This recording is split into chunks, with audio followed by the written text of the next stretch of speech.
오늘 주신 본문의 말씀 가지고 절박함이 조급함 되지 않게 하라. 다시 한번 시작. 절박함이.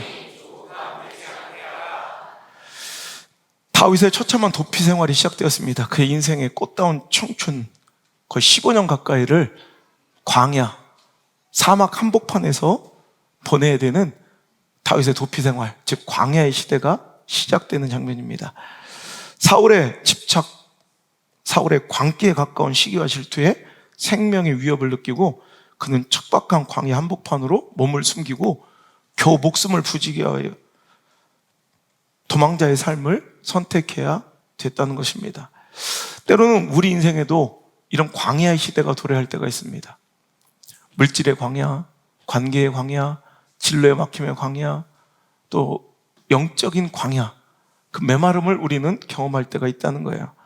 나름대로 신중하게 길을 선택하고 한 걸음 한 걸음 떼어왔으며 성실하게 열심히 살아온다고 살아왔는데 막상 눈앞에 펼쳐진 끝모를 사막 광야를 바라볼 때는 우리는 절망할 수밖에 없습니다. 우리는 먼저 하나님의 기준에서, 하나님의 관점에서 그 광야의 의미와 목적을 이해하려는 노력이 필요하다는 거예요. 광야, 사막, 고난, 환난, 여러분 시련, 낙심, 절망, 포기. 자, 이거 생각해보면 누구의 기준에서 부르는 이름들이에요? 지극히 내 기준인 거예요. 약함, 그게 왜 약함인데? 그러니까 세상 사람들이 약하다고 하는 거예요. 고난이래요. 그 고난 누구 기준에서 고난인데? 그 허접한, 무지한 내 기준에서 그게 고난인 거예요. 하나님 그 약함을 약함이라 부르신 적이 없고요. 하나님 그 고난을 고난이라 부르시지도 않아요. 이 네이밍은, 이런 관점과 이름 붙이는 것은 우리. 그 성경은 우리의 기준으로 우리가 이해할 수 있게 써놓은 것이지, 또 우리의 이 언어 습관들로 말할 때 광야, 뭐 환난, 고난, 실패, 절망, 낙심, 막힘, 약함, 가난, 이거 누구 기준이에요? 내 욕심에 근거할 때 가난인 것 같고요, 내 허접한 이해 못한 무지한 입장에서 볼 때 이건 실패처럼 보이는 거지, 하나님이 정작 그걸 실패라고 부르냐 보라고, 하나님이 그걸 고난이라 부르냐 보라고요. 하나님 그걸 약하다고 보시냐는 거 아니에요. 만약에 그 기준이 맞다면, 옳다면 예수님이 그 초라하고 약한 모습으로 오실 수가 없다는 거죠. 너무 약하고 모질란 모습으로 이 땅에 오신 예수님이에요. 세상 사람들은 그렇게 보았지만 그건 지극히 무모하고 무지한 우리 인간의 표현이고요, 불신앙자 세상 사람들의 표현이 약함이고 모질함이지, 하나님이 그것이 가장 강한 모습이었다는 거예요. 여러분 이거 꼭 기억해야 돼. 광야가 누구 기준에서 광야냐? 바로 내 기준에서 광야라는 거.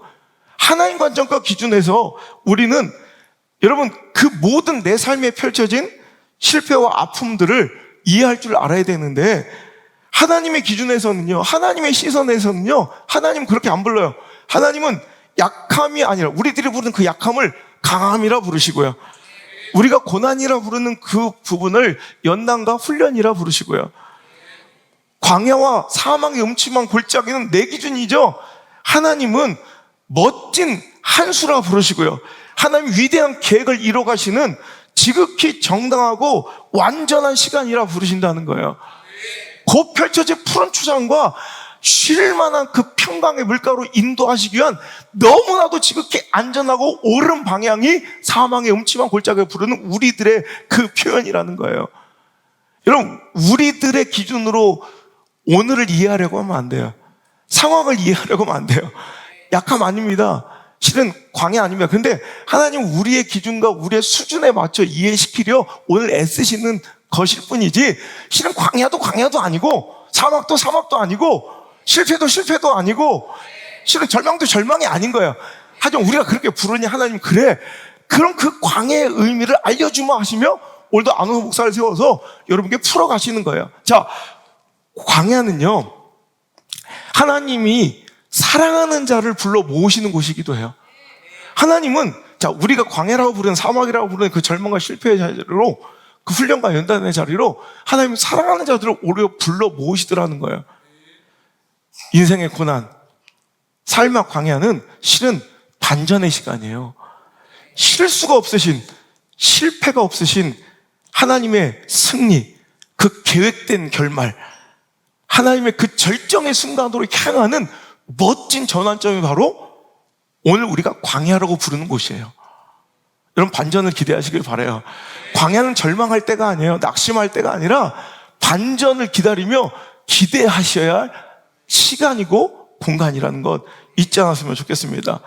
내 생각대로 안 되니 힘겹고 내 예상대로 안 되니 당황하여 고난이라고, 환난이라고, 광야라고 부르는 것이지, 그때가 바로 내 허접한 생각의 프레임을 박살내버리고 내가 인간적 얕은 계산과 수로는 도무지 답이 나오지 않는 하나님의 멋진 신의 한 수, 하나님의 위대한 계획을 이뤄가시는 가장 안전하고 멋진 방향, 멋진 길이 하나님의 한 수가 바로 우리가 광야라고 부르는 그곳일 수도 있다는 거예요. 절대 광야는 헛된 시간이 아닌 줄 믿으시길 바랍니다. 광야는 하나님이 사랑하시는, 택하신, 크게 들어 사용하실, 축복 주실 사람들을 불러 테스트하시고 준비시키시고 그 결말에 합당한, 하나님의 최종의 그 계획에 합당한 믿음의 배경을 만드시며 훈련시키시는 장소가 바로 광야인 줄 믿으시길 바랍니다. 광야의 시간, 광야의 훈련 없이 위대하게 쓰임받은 하나님의 사람이 있던가요? 아브라함, 요셉, 모세, 다윗, 엘리야, 이사야, 예레미야, 다니엘, 사도들과 초대교회 성도들, 사도 바울, 하물며 예수님도 광야를 경험하시며 하나님 계획을, 하나님의 사명을, 하나님이 온 인류에게 주실 축복을 이루고 누리셨다는 거예요. 여러분, 축복 주시고 크게 사용하실 인생들은 반드시 하나님이 광야로 부르신다는 그 사실을 잊지 않길 바랍니다. 오늘 인생의 광야를 만났습니까? 하나님의 목적을 이해하셔야 돼요. 신명기 8장 2절에 보면 내 하나님 여호와께서 이 40년 동안 내게 광야의 길을 걷게 하신 것을 기억하라. 하나님이 지극히 의도적인 선택이었다는 거예요. 내가 복불복으로 재수없게 걸린 것도 아니고 내가 길을 잘못 들어 광야에 들어선 것이 아니라 그 40년의 광야의 시간을 걷게 하신 것은 하나님의 계획이고 완전히 하나님의 수고, 틀린 수가 아니라는 거예요. 하나님의 의도적인 계획이라는 거예요. 이는 그 목적이 나오는데 너를 낮추시며 너를 테스트, 시험하사 네 마음이 어떠한지, 그 명령을 지키는지 지키지 않는지를 알려 하심이라. 신명기 8장 16절에도 내 조상들도 알지 못하던 만나를 광야에서 내게 먹이셨나니 이는 다 너를 낮추시며 너를 시험하사 마침내 내게 복을 주려 하심이었느니라. 오늘 여기서 나오죠. 시험하는 게 광야의 목적이에요. 테스트하는 거예요. 구별해내는 거예요. 오늘도 그리고 그 마침 결국은 축복 주는 거예요. 훈련시키고 연단시켜서 오늘도 하나님에 맞게, 하나님의 뜻과 계획에 맞게 빚어가시는 과정이라고 오늘도 광야를 하나님께서는 정의 내리고 계시다는 거예요. 광야에 가봐야, 제가 늘 얘기하죠. 인생의 사막을 만나봐야 그 인생의 정체가 드러나요. 여러분, 우리는 그러죠. 광야를 만날 때 여기서 다 모여서 아멘 해요. 인생의 광야를 만나면 하나님 바라봐야 되고 연단의 시간을 통해 우리는 더 믿음이 견고하게 빚어져야 됩니다. 하나님 바라봐야 됩니다. 다 아멘 하죠. 근데 실상 그게 쉽던가요? 광야 만나봐요. 여러분, 고난 만나봐요. 실패 만나봐요. 막 절망하고 낙심하고 분노하고 시시비 가리고 막 책임 전가하고 막 짜증내고 또 사람 찾아다니고 정치질하고 이런 데 에너지를 다 쏟아요. 정작 이렇게 반응하는 사람들이 별로 없다는 거예요. 이게 하나님의 테스트예요. 결국에는 마침내 우리에게 복을 주려 하시는 하나님의 목적은 분명해요. 근데 구별해내는 거예요. 여러분, 광야는 진짜가 발각되는, 어쩌면 가짜가 발각되고 진짜도 구별되는, 그러니까 신앙의 미천과 우리 인간의 본성과 밑바닥 실력이 다 드러나는 것이 광야예요. 런던 올림픽이 몇 년이었죠? 12년인가? 모르겠어요. 런던 올림픽 때로 기억해요. 내가 아주 굉장히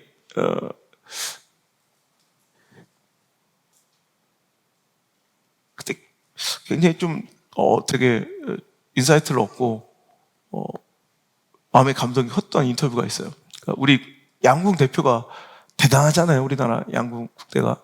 근데 런던 올림픽에서 그들이 최고의 이제 맞서 싸워야 될 적수를 누구를 뽑았냐면 뭐 중국, 인도네시아, 뭐 인도 뭐 이런 게 아니라 자기들은 적이 뭐 다른 나라 라이벌이 아니라 이 변화무쌍한 런던의 날씨, 이게 자기 최대 변수고 적이래. 그래가지고 그들은 이 국내에서 훈련할 때 막 영국 막 변화무쌍 하루에 24시간은 막 사계절이 다 있고 막 똑같은 동일 거리 안에 봄, 여름, 가을, 겨울이 다 있어 옷이.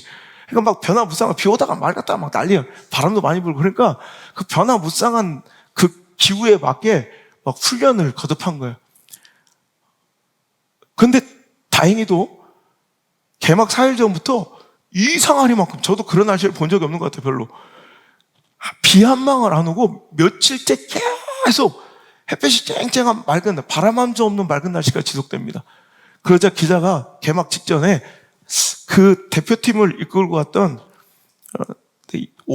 오선택이라는 한국 대표팀 감독한테 이렇게 질문하는 거예요. 아, 감독님, 이런 날씨가 좀 계속 유지돼야 될 텐데요? 이렇게 얘기한 거예요. 지나가는 말로. 그랬더니 갑자기 그 말을 들은 오선택 감독이 이렇게 인터뷰를 합니다. 아닙니다. 오히려 저는 비가 쏟아졌으면 좋겠습니다. 그러면서 그가 했던 말이 이런 환경에서는 활이란 게 그래요. 솔직히 기기가 잘 이제 개발되어 있고 기술이 계속 좋아지면서 활은 웬만큼 쏘면 기술은 비슷하대요, 실력은. 그래서 이런 날씨에는 누구나 잘 쏩니다. 이런 날씨에는, 이런 환경에서는 누구나 잘 쏠 수 있죠. 오히려 비가 오고 바람이 불어야 그럴 때 비로소 실력 있는 선수들과 실력 없는 선수들의 차이가 확연히 드러나기 마련입니다. 저는 오히려 비가 쏟아졌으면 좋겠어요. 자신 있다는 말이에요. 그러니까 비가 와야 된다는 거예요, 차라리. 진짜 많이 할 수 있는 얘기예요. 멋지지 않아요? 여러분, 광야는요, 초보나 밑바닥 없는, 근본 없는 사람들이나 두려워하는 거지, 이런 실력은 진짜는 여기서 발휘돼요.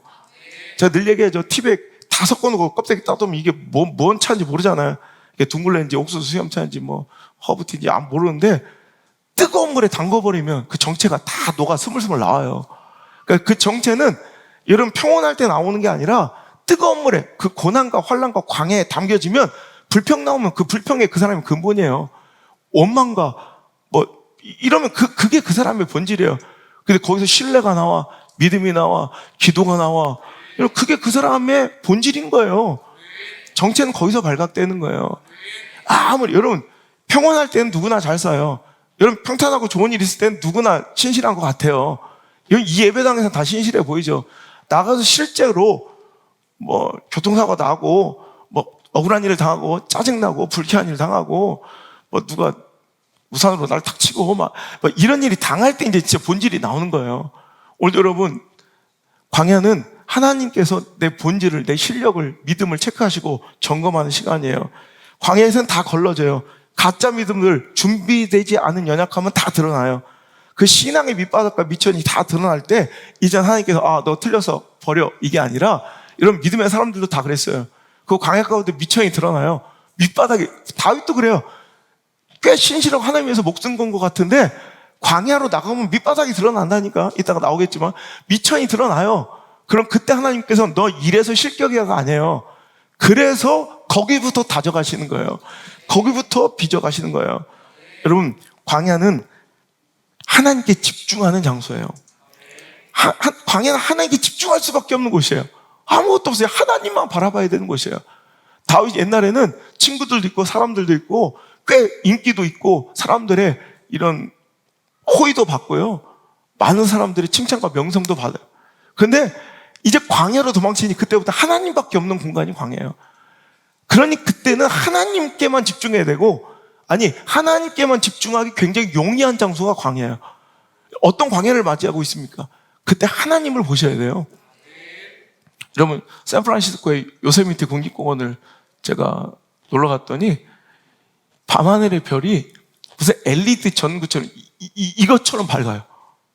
마치 그냥 무슨 CD로 뭐 CG로 처리해 놓은 것처럼 밤하늘에 막 진짜 별이 쏟아진다는 표현이, 거기 별은 우리나라 별하고 완전 달라요. 겁나 밝아요. 거기 별은 발광체예요? 거기 별은? 거기 별은 뭐 특별하게 막 더 빛나는 별이에요? 똑같은 별이죠? 다만 잘 보일 뿐이죠. 더 선명해 보일 뿐이죠. 왜? 주변에 잡불들이, 잡조명이, 잡빛들이 하나도 없어. 거기 진짜 핸드폰도 안 터져요. 해발 1500m, 2000m 완전 산속에 무섭기도 하더라. 아무도 없어. 깜깜해. 그냥 잡빛이 아무것도 없어요. 그러니 그냥 그 빛이, 별빛이 너무너무 휘황찬란해 보이더라고요. 이거예요. 오늘 우리 삶이 어둡고 우리의 인생의 광야가 너무너무 적막할수록 거기서는 하나님의 말씀이 더 크게 들리고 하나님이 더 선명하게 보일 수 있는 기회라는 거예요. 여러분, 우리 인생의 광야는 의도적 정전이에요. 하나님께서 계획하신 의도적인 어둠이에요. 오직 하나님께만 모든 오감을 집중해야 해요. 그래야 살아남고 또 더 크고 위대하게 성장하며 날아올 수 있다는 것이죠. 하나님은 나의 광야에서 나를 시험하신대요. 어떤 시험을 하신대요? 다시 한번 8장, 신명기 8장 2절 보면, 내 하나님 여호와께서 이 40년 동안 내 광야의 길을 걷게 하신 것을 기억하라. 이는 너를 낮추며 너를 시험하사 네 마음이 어떠한지 그 명령을 지키는지 지키지 않는지를 알려 하시며, 하나님의 관심사는 광야에서 관심사 다른 거 안 보시고 뭐 보신다는 거예요? 광야에서 우리를 뭘 보신다고요? 뭘 테스트한다고요? 말씀 지키는지, 말씀을 지키는지 안 지키는지 지금도 보는 거예요. 여러분 이해 못하죠? 기도하라면 기도하면 돼요. 이해 안 되죠? 여러분, 성령 감독을 뭐 시키면 하면 돼요. 근데 안 하죠? 그게 벌써 그 안에 하나님을 적대하는 마음이에요. 여러분, 저라고 뭐 그런 거 좋아해요? 내 성향이 막 이렇게 막 그런 거 좋아해요? 아니에요. 하나님 시키니까 하는 거예요. 그럼 보는 거, 하나님 집중해서 보는 거예요. 아, 저놈은 안 되겠구나. 아, 저 가정은 글렀구나. 하나님 보신 거, 광야에서 보신 거 딱 하네. 여러분 보세요. 운전면허 시험 보러 가요. 뭐 볼까요? 그 사람의 외모? 머리 스타일? 그 사람의 의상? 현란한 말솜씨? 하나도 안 보여. 뭐 쓰레빠를 신고 왔던, 삭발을 하고 왔던, 염색을 하고 왔던 상관없어요. 그들이 보는 건 결국 운전면허 시험장에서 운전 실력과 주행 능력, 안전 수칙과 적절한 차량 기기 작동, 이것만 집중해서 보는 거예요. 쇼미더머니에서는 랩을 보지 그 사람이 가창력 봐요? 그것만 보는 거예요. 그럼 삽질하지 말라는 거예요. 가서. 아니, 운전면허 시험장 가는데 막 고데기로 말고 가고 옷 신경 쓰고 가요. 그 아무 쓸데없는, 아무 의미 없는 거예요. 여러분, 광야에서는 하나님은 뭐만 보시는 거예요? 운전면허 시험장의 운전 실력처럼 하나님은 말씀 순종하는 것만 보세요. 그러니까 그거 해야 사는 것이기도 하지만 하나님 또 그거 보시는 것이 광야예요. 그러니까 광야 만나는데 소망 있는 사람은 광야에서 하나님 말씀 붙드는 사람들이에요. 하나님 그거 보시고 계시거든. 근데 광야에서 아무리 소망, 여러분 시간이 지나가면 우린 교회 다니니까 오늘 나의 모든 슬픔과 절망은 다 하나님이 살아계시면 간증거리로 변하고 축복과 역전승의 주인공이 될 것 같아요? 그렇지 않은 사람이 훨씬 더 많아요. 여러분 인생에도 경험하고 저도 목회 중에 경험하잖아요. 그렇지 않은 사람이 훨씬 더 많아요. 그 시간에 하나님 붙들고 늘어지면 정말 그 은혜의 옷자락 안 붙잡나 죽겠으면. 여러분 저는 제가 요즘에 맨날 하는 말이 있어요. 이 말씀에 내 생명이 걸린 것처럼 행동하셔야 돼요. 이 말씀에 내 자녀의 인생이 걸린 것처럼 행동하셔야 돼요. 아니요. 이 말씀에 당신의 생명이 걸렸어요. 이 말씀에 당신 자녀의 인생이 걸리고 운명이 걸렸어요. 그거 확인하는 자리가 광야예요. 어떤 광야 만났어요? 관계, 깨어짐, 가난, 질병, 물질, 어떤 광야든 상관없어요. 그 문제의 정답은 말씀에 순종해요. 하나님 바라보는 거예요. 그것만 보세요. 하나님 그것만 보신다고. 여러분, 광야, 어떤 광야든 상관없어요. 어떤 사막에 있든 상관없어요. 여기에 내 생명 걸린 것처럼, 아니 여기에 내 생명 걸렸으니 그렇게 반응하세요. 그런 자가 살고. 여러분, 생존이 문제가 아니에요. 광야는 결국 마침내 복을 주기 위한 과정이에요.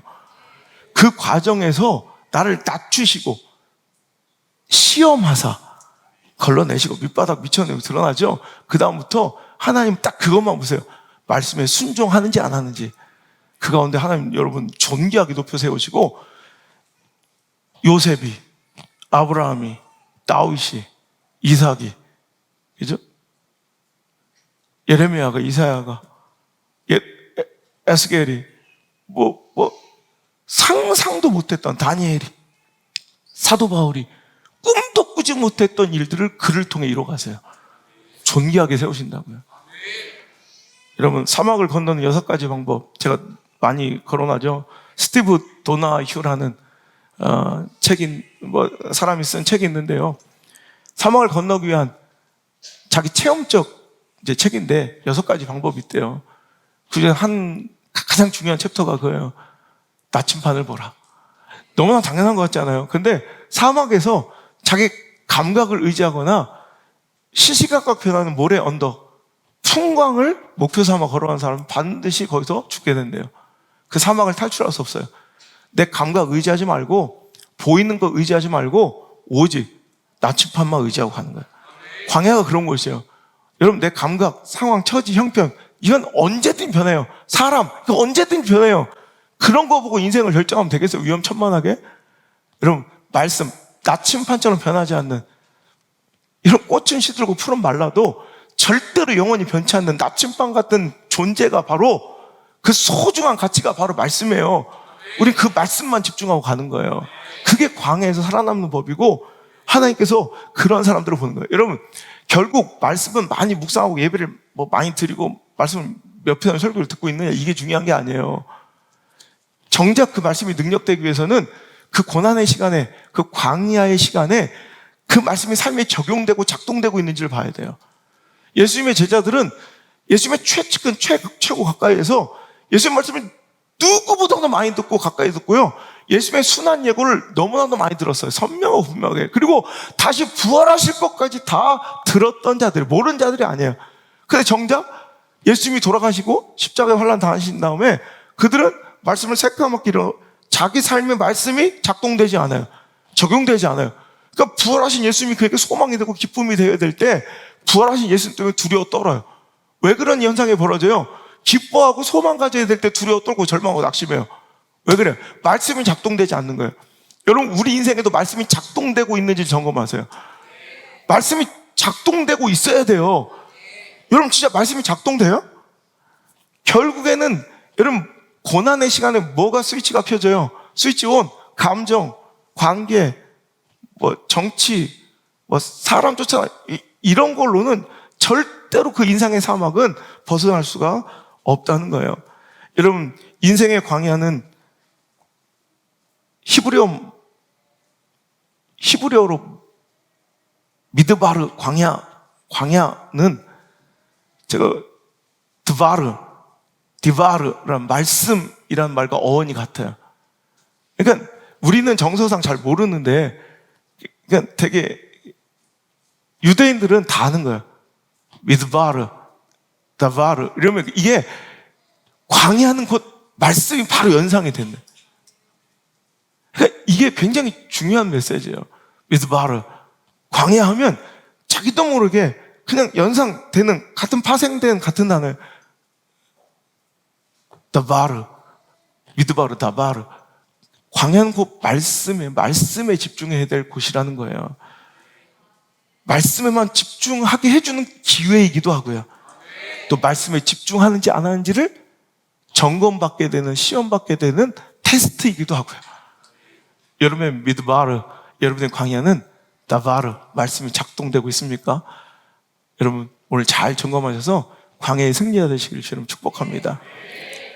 우리가 잘 아는 지성소라는 히브리어 드비르도 바로 이 미드바르 다바르 광야 말씀이라는 언어와 단어와 똑같은 말에서 파생된 말이래요. 그러니까 오늘도 우리가 광야는 하나님 말씀에만 집중하고 그분을 직접 체험하고 만날 수 있는 지성소 드비르. 여러분 이 말과 다 일맥상통한다는 거예요. 저는 이게 우연이 아니라고 생각합니다. 오늘도 우리의 광야, 인생의 광야에서 말씀에 집중할 때 여러분 그것은 절망과 낙심의 장소, 실패의 장소가 아니라 오늘도 하나님의 역사와 살아계심을 오늘도 체험하는, 너의 하나님이 아니라 오늘도 그거 구하는 분, 우리 미디어 성령 가족들 중에 하나님 인격적으로 만나기를 원합니다. 전 인격적으로 하나님 만나지 못한 사람, 하나님을 아는 자는 있는데 하나님을 인격적으로 만나지 못한 사람들이 많아요.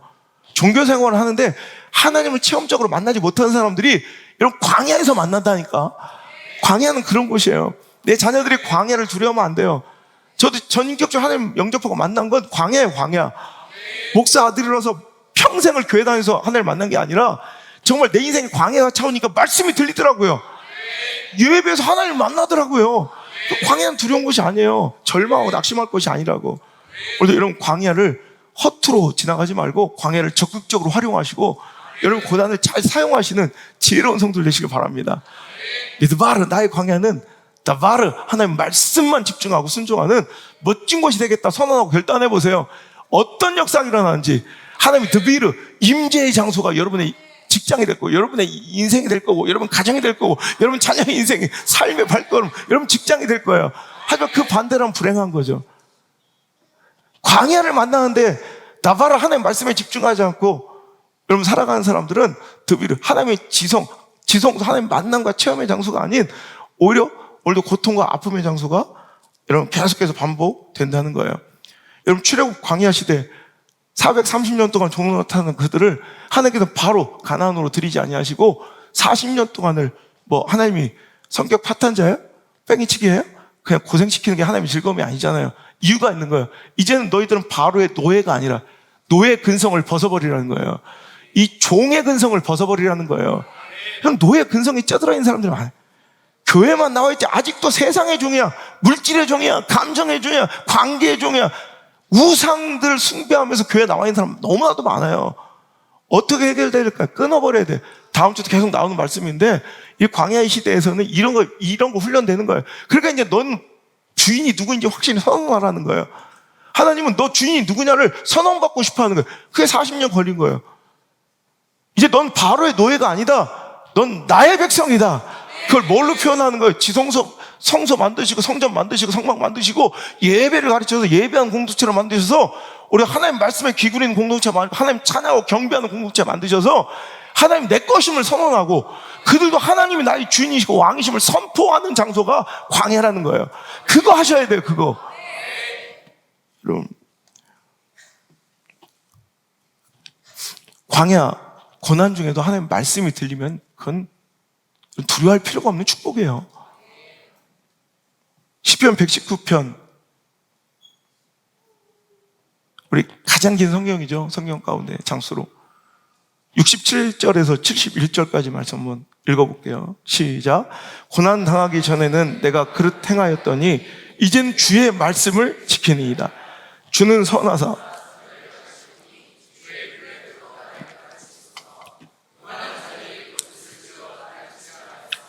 나는 전심으로 주의 법도를 지키리다. 그들의 마음은 살쪄서 기름덩이 같으나 난 주의 법을 즐거워하나이다. 고난당하는 것이 내게 유익이라. 이로 말미암아 내가 주의 율례들을 배우게 되었나이다. 여러분 이해가 되세요? 지금 보세요. 굉장히 고통스러운 상황이고 환난을 당하고 있고요. 원수와 대적들의 관계의 아픔을 당하고 있는데 그의 결론과 시선과 관심 어디에만 있는지 보이세요? 말씀에만 있어요. 계속 나 힘들어요, 어려워요, 뭐 사람들이 나를 힘들게 해요, 막 아프게. 그런데 결론은 뭐냐면 말씀. 그의 모든 관심의 귀결은 말씀이에요. 자, 67절 한번 다시 해볼게요. 고난 당하기 전에 내가 그릇 행하였더니 고난을 당해보니까 내가 알겠는 거야. 내가 내 소견대로 하는 말씀 순종하는 삶이 아니었구나를 내가 알겠. 이제는 고난 당하니까 뭐 하겠대? 주의 말씀을 지키겠나이다. 보세요, 말씀에 귀결되죠. 그 다음 절 주는 선하사 선을 행하시오니 주의 율례들로 나를 가르치셔서 이 시험 환난 빨리 고쳐달라는 게 내가 이 시간에 주의 율례를 배우기를 원한다. 교만한 자들이 거짓을 지어 나를 치료하였으니 나 쟤들 때문에 너무 짜증나요. 쟤들 너무 몰상식해. 이게 아니에요. 오늘도 나는 전심으로, 결론은 뭐예요? 주의 법도를 지킬 것입니다. 여러분, 상황은 다 다른데, 전제는 다른데 결론은 말씀으로 귀결돼요.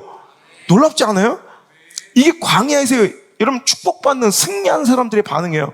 그 다음 그들의 마음은 살쪄서 기름덩어리 같으나 도대체 저것도 박살내주기, 이게 아니라 나는 주의 법을 즐거워하나이다. 모든 전제가 다 말씀으로 끝나요. 마지막, 고난당하는 것이 내게 유익이라. 이로 말미암아 내가 주의 율례들을 배우게 되었, 내가 말씀을 배우게 됐으니 오히려 고난도 즐거움이고 나한테 유익이래. 여러분 보세요. 오직 광야 가운데, 고난 가운데 시편의 저자는 자기 인생을 딱 말씀과 결부시키고 말씀이 관심사고 말씀으로 귀결된 인생. 쟤들이 싸가지 없으니 제가 뭐 문제가 없고, 이게 아니라 나 힘든데 결국 말씀 배우니까 좋아요. 말씀. 이게 말씀에 집중되는, 이런 광야를 헤쳐나간 유일한 나침반 보는 일이라는 거예요. 여러분, 한 가정이 사업의 실패로 경제적 위기를 겪고 있습니다. 그런데 이상하게 주의 종이 보는 눈은 세상 사람, 자, 우리가 생각한 실패, 고난, 약함, 무지, 비천함, 이런 거 다 누구의 기준이라고요? 다시 한번 들어. 내 기준인 거예요. 무지한 인간의 기준이고 신앙과 믿음 없는 세상 사람들의 기준으로 그걸 보고 약함이라고 부르더라. 그걸 보고 실패라고 부르더라. 그걸 보고 모질람이고 무지함이라고 부르더라. 비천함이고 천박함이라고 부르더라. 이건 세상의 기준이지 하나님도 그것을, 그 상황을 그렇게 부르신다 안 부르신다? 안 부르신다는 거예요. 그러니까 오히려 하나님의 관점과 기준으로 보는 게 영적인 눈인데, 이게 믿음의 영적 해석 능력인데, 분명히 세상 사람들은 실패했다고 그래요. 경제적 위기라고 그래요. 곤란함에 처했다 그래요. 근데 목회자의 눈으로 볼 때는 정말 더할 나위 없는 평강과 은혜가 넘치는 가정이 있어요. 이게 축복인 거예요. 뭐가 문제냐? 100% 가서 물어보면 말씀 얘기해요. 그런 가정들은. 아, 요즘 말씀에 은혜를 받아요. 말씀이 딱 제 말씀이 들려요. 100% 가서 물어보세요. 그런 사람들은. 그럼 그 얘기해요. 근데 이런 광야에서, 그렇죠, 뭔가 잘 나가고 있고 뭔가 잘 되는 것 같은데도 별로 탐탁지 않고 위기가 느껴져. 그런 사람 가보면 100% 세상 얘기하고 가능성 얘기하고 확률 얘기하고 지금 퍼센테이지 수하고 상황 처지 형편 얘기해요. 100% 가서 물어보라고. 우리는 여러분 지금 여기서 인문학적으로 성공학 담론, 자기계발서, 모티베이션, 동기부여, 세상의 인문학 강의를 듣는 게 아니에요. 하나님의 기준에서 신앙인들의 승리의 비결을 배우고 있어요. 지금 몇십 계속 이런 하나님의 기준에서 믿음의 승리의 법칙을 배울 거예요. 그거 필요한 사람 들으시라고요. 세상의 성공 비결, 승리 비결 배운 사람들은 딴 책, 책도 안 보겠지만 가서 그거 찾아보시고 여기서 믿음의 승리의 법칙을 가르쳐 드릴 테니까. 내 목숨을 걸고 자신 있는, 여러분,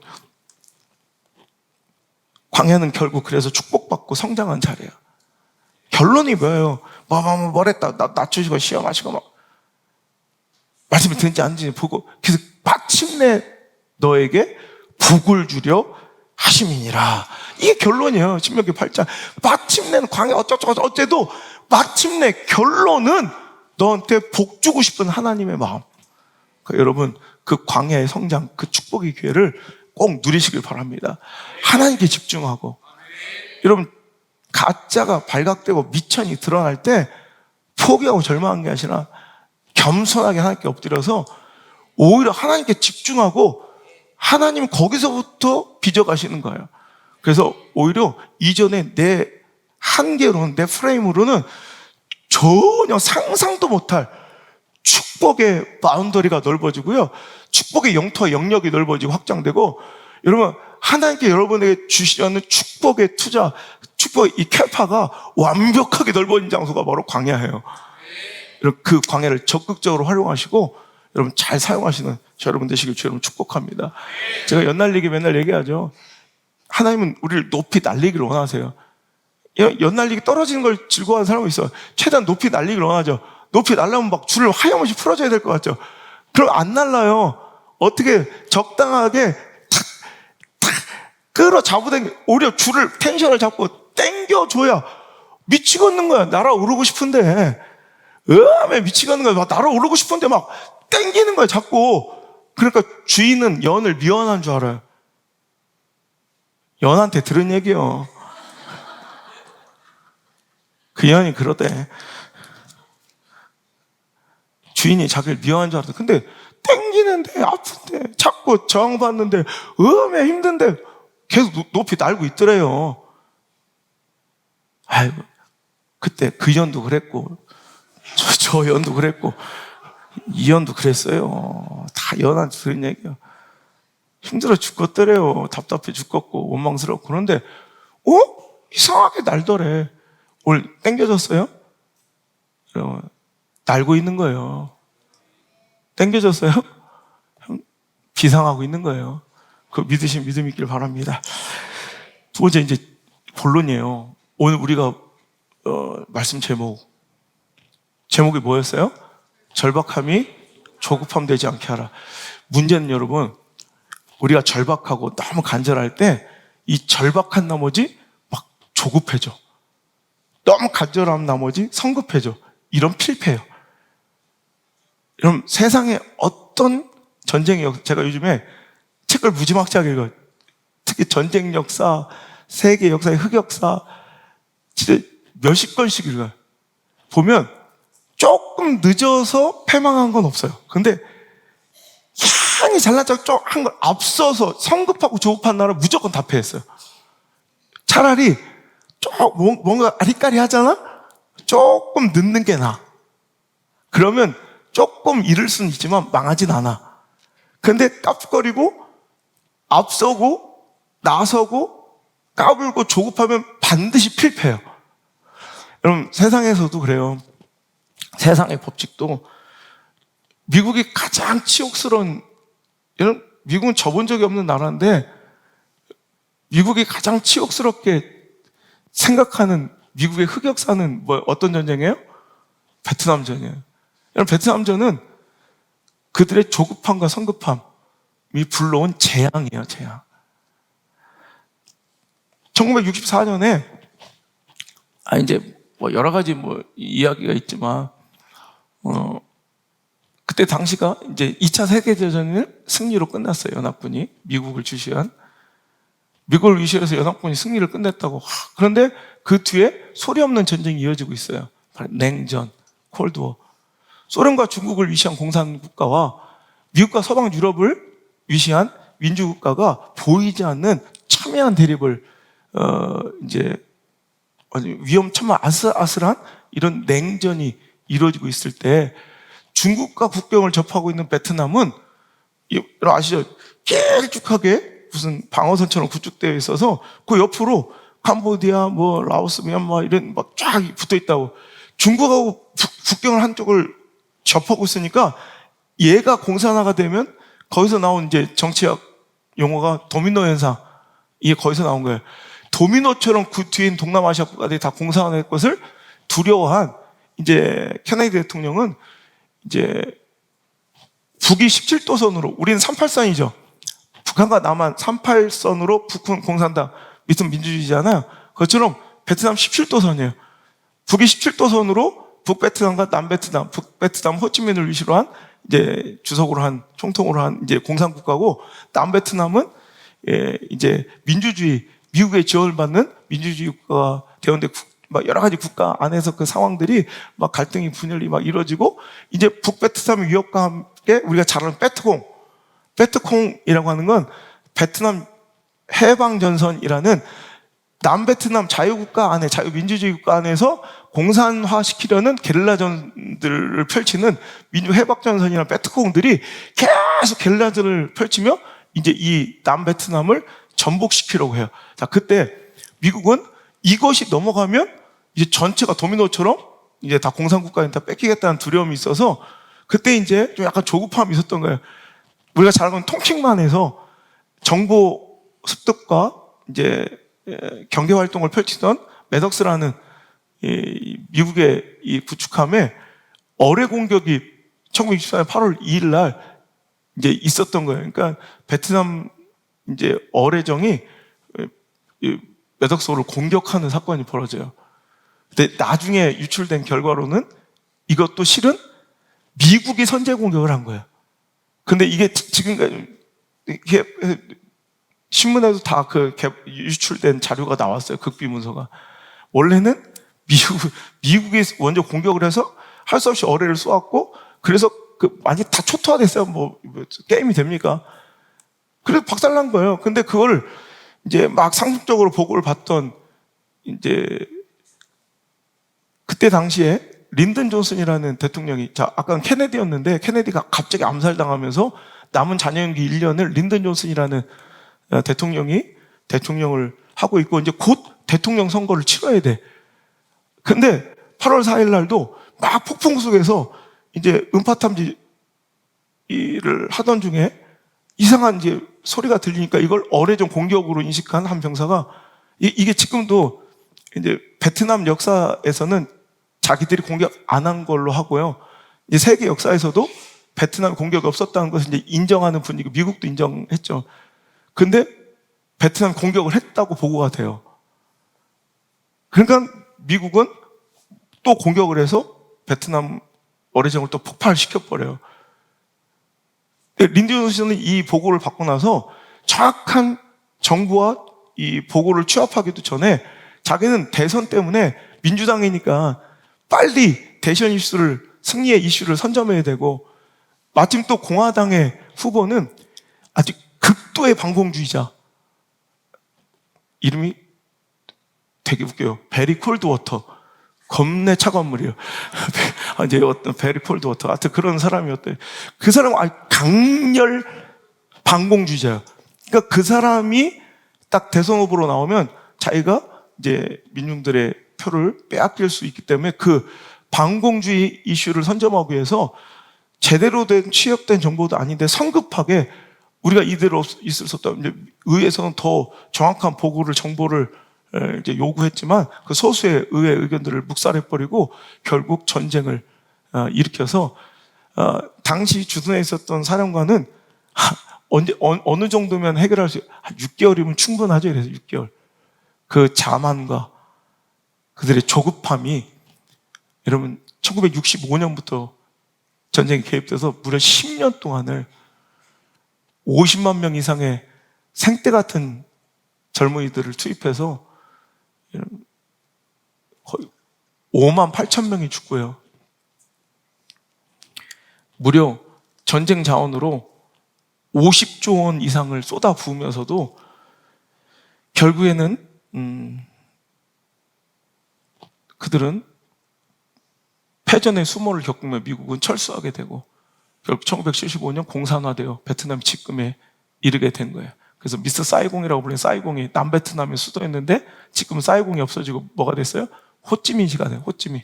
그 공산과의 총독이었던 그 호찌민의 이름으로 옛날 미스터 사이공, 사이공이 남베트남의 수도였는데 그 사이공이 이제 호찌민이라는 이름으로 바뀌게 된 거예요. 미국은요, 오늘 한 지도자의 성급한 판단, 이 조급함, 뭔가 자기의 정치적 이런 성과를 내기 위한 이 조급함이, 성급함이 어마어마한 희생을, 민간인 사상자, 베트남의 사상자를 포함하면 너무 이건 비참한 일이고요. 여러분, 우리 인생에도 여러분 세상의 법칙도 이래요. 또 제 2차 세계대전 때 마켓 가든 작전이라는 게 있어요. 네덜란드를 수복하기 위한 연합군의 성급한 작전. 9월 달에 크리스마스 되기 전에 전쟁을 끝낸다. 그 성급하게 이제 작전을 세우고 나갔다가 박살나는, 이게 다 세계 역사에 성급하고 조급한 작전이나 전투는 100% 다 깨졌어요. 하지만 약간 느린 건 조금 손실과 손해는 있을지언정 여러분 약간 늦어서 망하는 법은 없어요. 근데 조급하면 무조건 망해. 이게 영적인 비결도 똑같아요. 영적인 이런 전투도 전쟁도 매한가지인 것 같아요. 여러분, 광야는 단순한 도피가 아니에요. 그래서 여러분, 광야는 그냥 도망만 가면 되는 게 아니라 광야의 시간에는 하나님 택하시고 부르셔서 종기 높이시고 사용하실 사람들을 시험하시고 결국 그에게 복 주시게 단련시키는 그런 시간이라고 그랬죠. 그러니까 도망만, 문제만 피하면 되는 게 아니라고. 근데 우리는 자꾸 이렇게 반응해. 자, 사무엘상 21장 10절에 15절. 이게 다윗의 밑바닥 믿음의 미천이 드러나요. 자, 10절 시작. 그날에 다윗이 사울을 두려워하여 일어나 도망하여 가드왕 아기스에게로 가니 아기스의 신하들이 아기스에게 말하되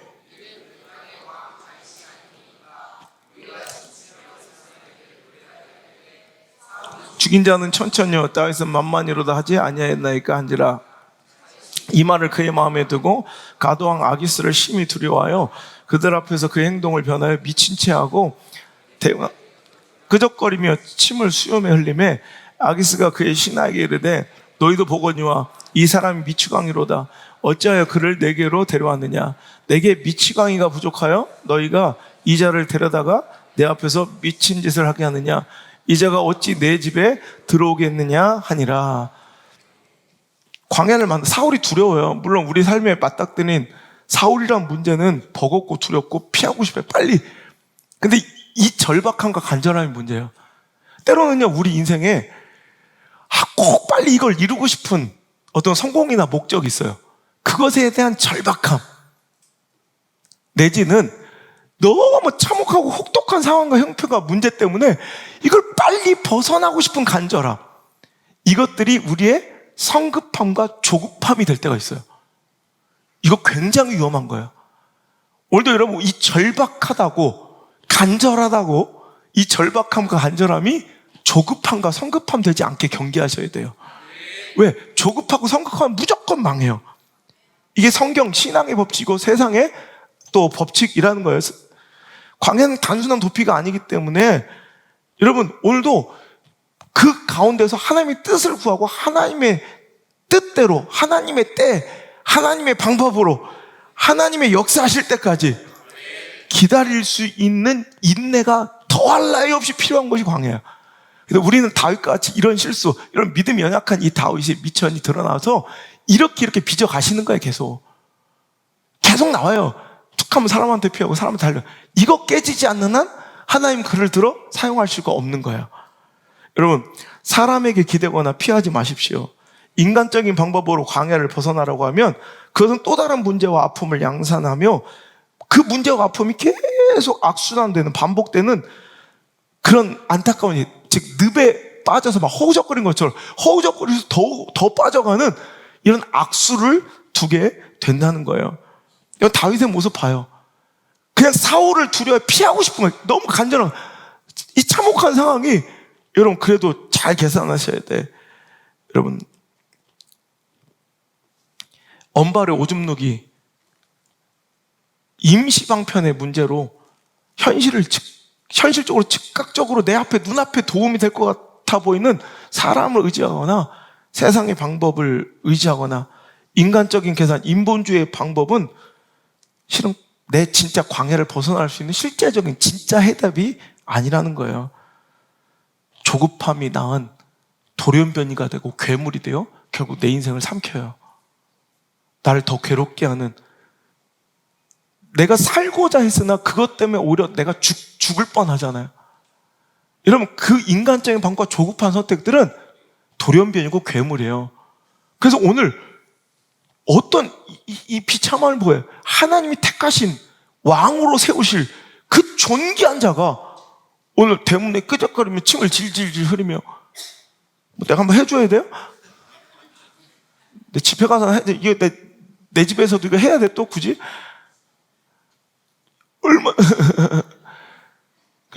우리 집에 미친놈이 없어서 미친놈 또 데리고 왔어? 이러면서 거지처럼 쫓겨나 겨우 삶을, 여러분 생명을 연장하고 겨우 살아난 이 비참함, 당신의 모습은 아닌가요? 내가 의지했던 세상의 방법들과 사람에게 상처받고 맨날 그저 사람만 바뀌고 또 사람을 의지하죠. 조금 유익되고 돈 된다면, 조금 즐겁고 쾌락 있다면 그냥 눈앞에 보이는 것들 따라다니다가 맨날 똑같은 일 반복될 거예요. 그 거지 같은 삶이 여러분 계속 늪처럼 빠져들어가 내 자녀 자손들의 삶이 된다고 생각하시 두려워할 줄 알아야 돼요. 하나님 붙들어야 되는 시간이에요. 하나님만 바라봐야 되는 시간이에요. 여러분 마귀는 조급해요. 조급함이 바로 마귀예요. 조급함이 사탄이에요. 그리고 조급함이 지옥이에요. 여러분, 아브라함의 조급함의 열매가 무엇이었어요? 하나님은 마침내 아브라함에게 복 주실 거예요. 근데 아브라함은 조급해지는 거예요. 가나안 땅에서 믿음으로 나왔죠. 이게 우리 인생의 밑바닥이야. 신앙의 밑점이 드러나. 10년쯤 잘 믿었어. 그때 어떻게 돼? 10년쯤 됐으면 주실 줄 알았는데 85세가 가나안 땅에 온 지 10년 지났는데도 아직도 안 주셔. 그러니까 이제는 뭔가 내가 나서야 될 것 같아. 나는 이렇게 막 급한데 하나님은 전혀 안 급하신 것 같아. 이럴 때 있죠. 그때가 위기예요. 나는 굉장히 그 급하다는 기준 또 뭐예요? 나야 나. 내 기준으로 보니 급한 거지. 한가하다, 하나님 하나도 한가하고 나 급하지 않은 것 같다는 기준이 뭐예요? 나야 나. 하나님의 기준에서는 그때가 옳은 거고 내가 조급한 거야. 무슨 얘기인지 아세요? 여러분, 아브라함은 조급했어요. 그러니까 조급하니까 하나님 때를 기다리고 하나님 방법을 기다려, 하나님 역사를 기다리지 못하고 뭐예요? 인간적 방법을 써요. 사람의 방법, 사람에게 기다려. 그러니까 낳은 괴물이 뭐예요? 이스마엘이에요. 그러니까 그 이스마엘 때문에 자기가 고통받고 집안이 고통받고 풍기 물란이나 박살이 나고 지금까지 그 자녀 자손들이 지금까지 그 고통을 받아요. 그 인간적 방법의 조급함의 괴물이 돌연변이가 오늘까지 그 자손들을 아프게 하고 있다고. 근데 끝내 빚어져서 광야에서 계속 빚어져. 그래도 기다림, 인내의 열매가 뭐예요? 이삭이에요. 여러분 외쳐봅니다. 조급하면 이스마엘, 기다리면 이삭, 성급하면 이스마엘, 인내하면 이삭. 이스마엘 누릴 거예요? 이삭 받고 싶어요. 이삭이 진짜야. 여러분, 이스마엘이 답처럼 보여. 은근 답처럼 보여. 꽤 답처럼 보여. 하지만 정답은 아니에요. 답 비스무리하게 생겼어도 정답은 절대 아니고요. 엄청난 부정형으로 가정 불화를 만들고 자신도 고통스럽고 자녀 자손들까지 자손 만대로 축복이 아니라 이 고통과 저주를 오늘까지 겪어야 되는 여러분 그 시작점이 바로 그때 그 조급함. 오늘 당신의 그 조급함이 괴물 이스마엘을 또 만들고 있어요. 중단하셔야 돼요. 멈추셔야 돼요. 조급함은 영적 전쟁에서 필패하는 길이며 신앙과 인생은 반드시 실패와 또 다른 고통으로 점철되고 귀결될 터이니 오늘도 여러분 조급함을 버리고 오늘도 꼭 인내하심으로 기다려 하나님이 진짜 주려는 진짜 정답 축복 이삭을 여러분 꼭 받아 누리시길 바랍니다. 해밍웨이가 쓴 태양은 또다시 뜬다, 해는 또다시 떠오른다, 여러 가지 제목으로 번역된 해는 또다시 떠오른다라는 해밍웨이 작품 아시죠? 거기에 이런 멋진 글이 나와요. 모든 인생은 제대로 쓰이기만 한다면 모두 하나의 소설감이다. 멋지죠? 이거 호러물더라. 그죠? 사람은 모든 인생은 누구나 할 거 없어요. 제대로 쓰여지기만 하면 작품들이에요. 기가 막힌 소설감들이야. 근데 문제는 제대로 쓰여지지 않아서 문제야. 함부로 조급하게 하나님의 시나리오에 손대고 지멋대로 하나님의 작품을 자기 소견대로 각색하니 이것이 안타까운 거예요. 그래서 엉망진창이 된 그 쫄짝이 나오는 거예요. 그 실패의 모든 원흉과 여러분 그 실패를 이끄는 주된 이유가 바로 조급함임을 경계하시고 두려워하시길 바랍니다. 인내가 결과를, 인내가 열매를, 인내가 축복을, 인내가 승리를 얻게 하는 줄 믿습니다. 이것이 바로 믿음의 법칙입니다. 히브리서 6장 14절 15절 이르시되 내가 반드시 너에게 복주고 복주며 너를 번성하게 번성하게 하리 하셨더니 그가 이같이 오래 참아 약속을 받았느니라. 여러분 광야는 기다리는 장소에 성급하게 이렇게 아기스 쫓아가면 안 돼요. 눈앞에 보이는 인간적 선택하면 안 돼요. 이런 인간적인 정치질에서 안 돼요. 오래 참아야 돼요. 언제까지? 하나님의 때, 하나님의 방법으로 하나님 역사하실 때까지. 사울이 아무리 찌긋찌긋하고 두렵고 여러분 사울의 시기와 질투에 그 창이 아무리 내 앞으로 날아들어도 오늘 난 기다릴 줄 알아야 돼요. 오래 참을 줄 알아야 돼. 성급하게 조급하게 인간적 수를 써서는 안 돼. 그러면 인간의 수가 쓰여지는 곳에 하나님의 수가 쓰여지지 않아요. 인간의 역사가 이루어지는 곳에 하나님의 역사는 절대 이루어지지 않아요. 그럼 마지막 때 그 말세는 이 인내의 열매가 고갈되고, 여러분 이 마지막 때가 다가올수록 시대의 교회들은 이 인내의 결과를 기다리지 못하는 형편없는 시대가 된다고 성경은 기록되고 있어요. 말세의 특징이 뭐냐면 조급하여 기다릴 줄 못해, 인내하지 못해. 그러니 열매가 없어, 결과가 없어. 하나님 역사를 맛보지 못한 이 시대가 바로 말세래요. 야고보서 5장 7절부터 9절까지 시작. 그러므로 형제들아, 주께서 강림하시기까지 길이 참으라. 보라, 농부가 땅에서 귀한 열매를 바랐고 길이 참아 이른 비와 늦은 비를 기다리나니 너희도 길이 참고 마음을 굳건하게 하라. 주의 강림이 가까우니라. 형제들아, 서로 원망하지 말라. 그리하여 심판을 면하리라. 보라, 심판주가 문 밖에서 계시니라. 아멘. 자, 그러므로 형제들아, 주께서 강림하시기까지 길이 참으라. 보라, 농부가 열매 얻기 위해서 오늘 심었는데 오늘 저녁에 열매 얻기를 기다린 농부가 어딨냐? 귀한 열매를 바라고 길이 참아 이른 비와 늦은 비를 기다리나니 너희도 길이 참고 마음을 굳건하게 하라. 주의 강림이 가까우니라. 마지막 때가 될수록 길이 참고 길이 참아 길이 참으라.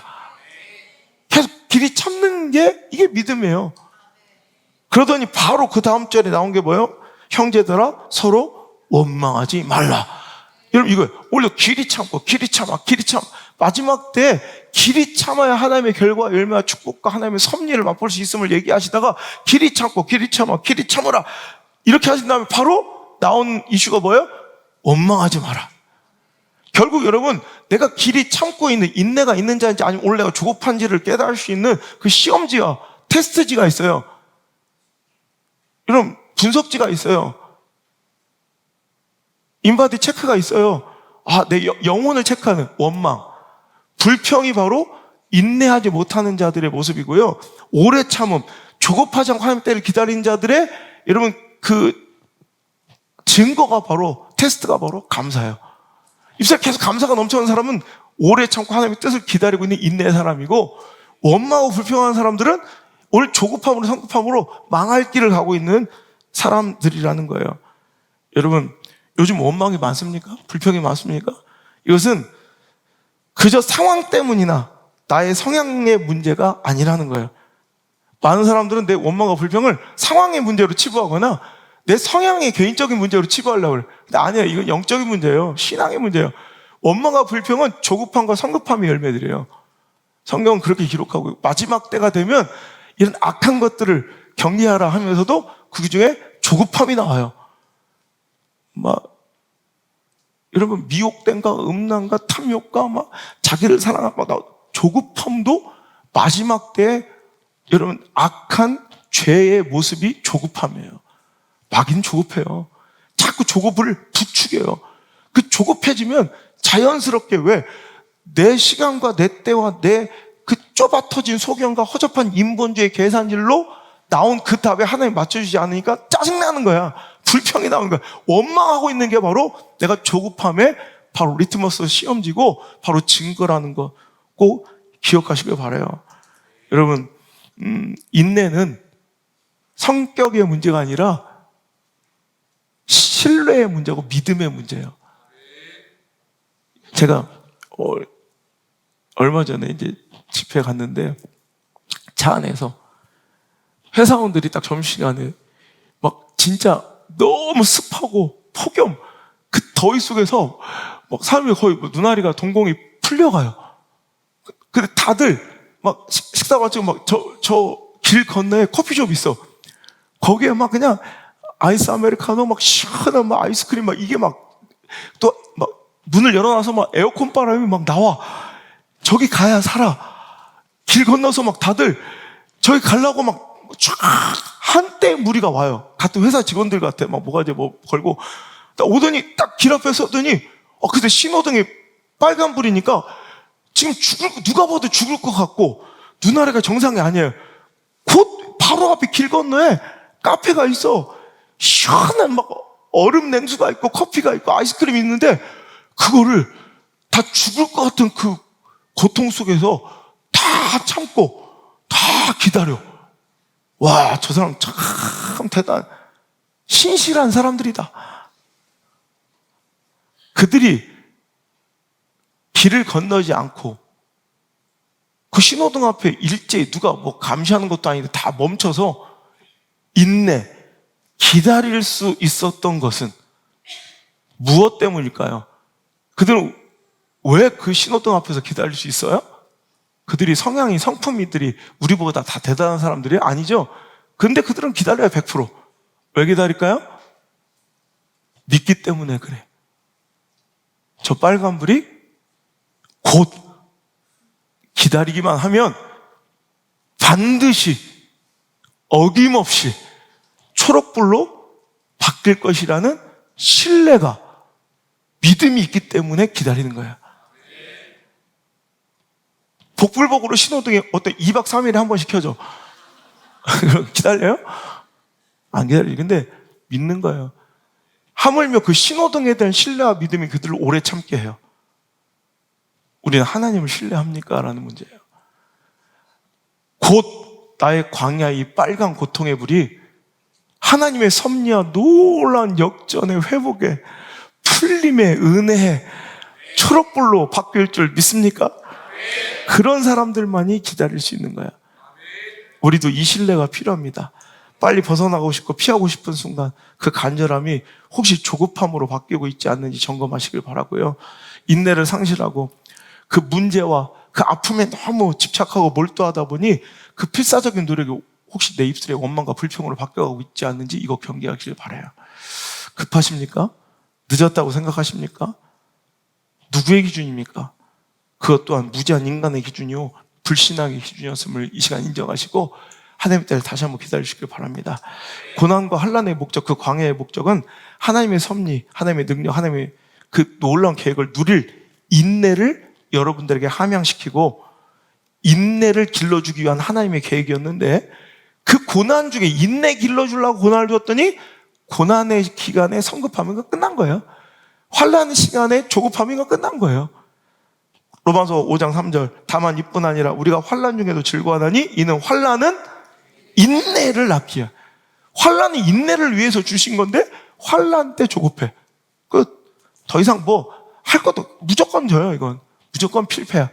여러분 우리 다른 건 몰라도 조급함 하나만큼은 다 여기다 버리고 가세요. 내가 다 쓰라도 막 태울 테니까 성급함만큼은 여기다 다 버리고 가세요.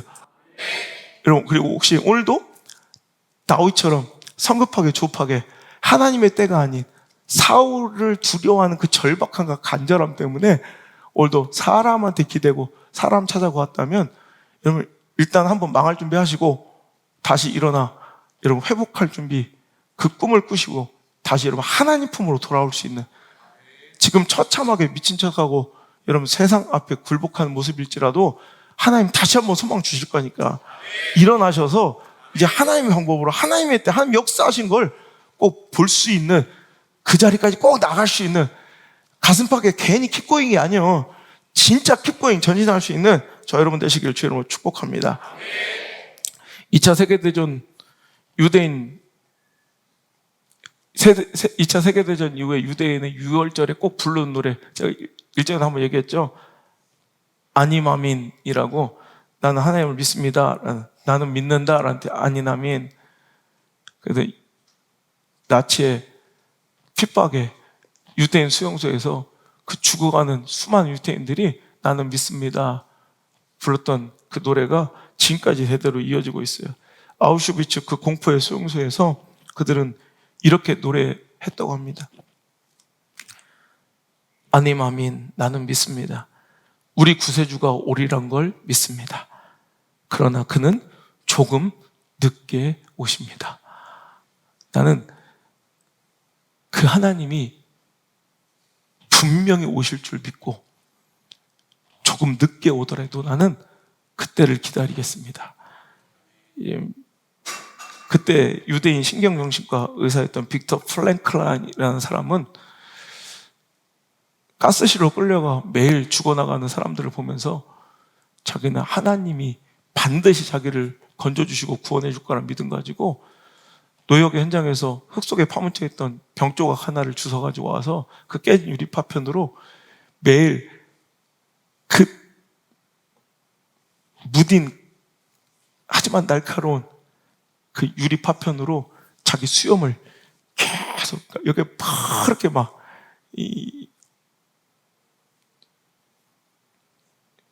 그냥 시퍼렇게 여기가 그 면적이 상처받아 또 붉은가 핏줄이 생길 정도로 긁어서 면도를 했다고 그래요. 나치들이 와서 오늘 누구를 실험 대상으로 또 가스실에 둘까 하다가 그가 단정하게 면도하고 푸른 빛으로 감도는 이 턱 주변을 보고 그 눈빛을 보고 아, 저 사람은 아직 죽일 때가 안 됐구나. 결국 그는 살아남아 결국 그 끔찍한 수용소에서 나올 수가 있었다는 거예요. 그는 훗날 이렇게 자신이 썼던 일기장을 고백하며 이야기합니다. 하나님의 도움은 결코 늦는 법이 없습니다. 다만 우리가 너무 조급할 뿐입니다. 내 기준이 아닌 하나님의 기준으로, 내 소견이 아닌 하나님의 계획을 신뢰하고 내 때가 아닌 하나님의 때를 기다릴 줄 아는 인내야말로 우리 신앙인들의, 우리 믿음의 승리의 비결, 최고의 승리의 비법인 줄 믿습니다. 주님은 나의 모든 길을 아십니다. 주님은 내 일을 아십니다. 나의 일도 아시고 나의 내일도 아십니다. 그분을 신뢰하며 나를 결국엔 도우시고 살리시고 축복하실 그분을 신뢰하며 나아갑시다. 찬양합니다. 주님이 내 길을 아십니다. 주님이 내 일을 아십니다. 흔들리는 그 길에도, 당혹스러운 멈춰진 나의 삶에도 주님은 언제나 함께 계셨습니다. 오늘도 함께 계십니다. 앞으로도 늘 함께 하실 줄 믿습니다. 나의 힘이 되신 주님, 항상 같은 곳에서 내가 그렇게 연약하고 무지하고 참 못난 모습 보일 때에도 항상 같은 마음으로, 항상 같은 시선으로, 항상 같은 사랑과 긍휼과 기대로 나의 도움 되시기 위하여 나의 길을 동행하시며 나를 통해 이루실 하나님의 그 귀한 계획과 뜻을 변치 아니하시고 오늘도 내 걸음을 인도해 주시고 계신 주 하나님을 찬양합니다. 오늘도 다윗처럼 못난 모습, 성급하고 조급하여 오늘도 절박하고 간절하니 그것이 성급하고 조급함이 되어도 될 듯 착각하여 하나님의 방법이 아닌 가드왕 아기새에게 피하여 그 비참하고 처참한 몰골과 꼬라지로 하나님을 실망시켰지만 그 모습이 내 모습이지만 하나님은 나에게 오늘 말씀 가운데 다시 일어나라, 나와 함께 가자, 마침내 내가 너를 낮추고 시험하여 복을 주려 함이니라, 그 약속을 내 마음에 크게 전해주시니 감사합니다. 오늘도 한 사람도 낙오하지 않고 그 길을 끝까지 걸어내게 도와 주옵소서. 끝까지 keep going 걸어가 그 하나님의 지성소에 다다라 그 능력을 맛보게 도와 주옵소서. 미드바르 그 광야에서 나바르 하나님 말씀 정말 잘 집중하고 순종하여 또 베르 하나님의 놀라운 살아계신 그 체험하고 하나님을 만나는 거룩한 종들 다 될 수 있도록 역사하여 주옵소서. 오늘도 기다리며 하나님의 계획을 사모하겠습니다. 조급함을 버리겠습니다. 끝까지 기다릴 수 있는 능력과 믿음을 주세요. 오늘도 계속해서 고백하는 우리 미디어 성도들, 오늘도 멀리 떨어져 있지만 동일한 하나님의 은혜와 위로로 저희들을 꼭 붙들어 주시고 만져 주옵소서. 이제는 주 예수 그리스도의 크신 은혜와 나를 하신 틀림없는 실수 없는 계획을 갖고 계신 하나님 아버지의 놀라우신 사랑과 계획과 오늘도 나를 인도하시며 내 모든 길 되시고 나를 지키시며 보호하시는 보혜사 성령님의 그 따뜻한 인도하심이 오늘 이 자리에 나와 절박함이 조급함이 되지 않고 그 간절함이 성급함이 되지 않도록 경계하며, 오늘도 인간적 몸부림과 열심, 그 문제에 대한 집착과 몰두가 불평과 원망되지 않도록 오늘도 두려움으로 점검하기를 오늘도 결단하고, 오늘도 내 입에 감사로 내가 주님의 뜻을 기다리겠나이다 인내를 증거하는 사랑하는 모든 백성들 머리 위에, 저들의 삶 가운데, 때론 광야 중에 있는 저들의 그 환난과 고난 중에 이제부터 떠나가지 마시고 영원토록 함께 계실 지어다. 아멘.